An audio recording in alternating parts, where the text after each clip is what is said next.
will share you another story, which is entitled Carmela Full of Wishes.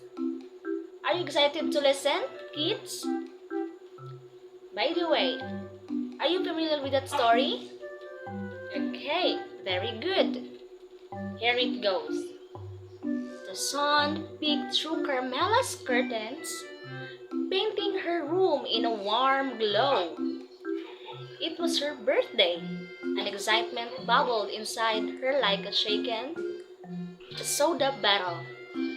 Today, she was finally old enough to accompany her brother, Marco, on his errands.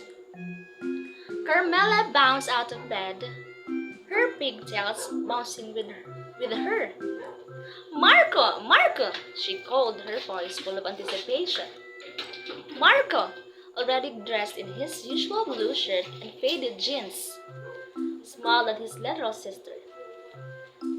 Ready to conquer the world, Carmela? He asked, ruffling her hair. Their day began with a trip to the bakery. The aroma of freshly baked bread filled the air, making Carmela's stomach rumble. I wish I had the whole loaf of that bread just for myself, she whispered to Marco, her eyes wide with longing. Next, they walked past the bustling bus stop, where a woman sat patiently, her face itched with weariness. I wish she had a comfortable seat and a warm cup of coffee, Carmela thought, her heart tugging at the woman's quiet sadness. At the repair shop, Carmela saw a man struggling with the heavy tall bags. I wish he had a strong helper, she thought, her eyes reflecting a desire to ease his burden. As they passed a park, Carmela spotted a little boy playing alone. He kicked a soccer ball with a sad, lonely expression. I wish he had a friend to play with, she wished, her own heart echoing the boy's loneliness.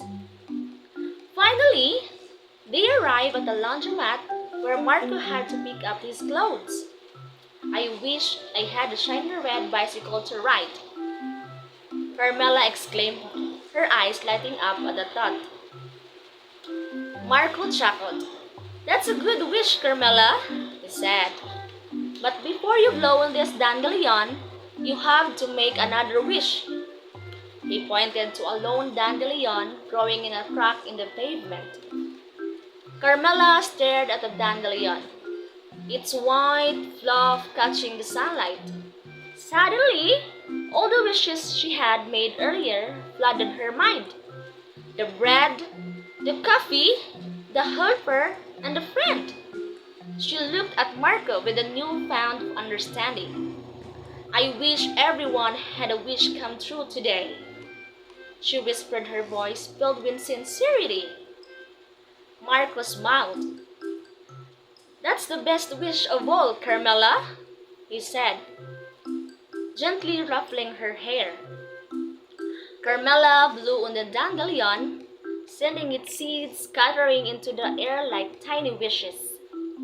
She realized that wishing for others, for their happiness and well-being, felt just as good, if not better, than wish her herself.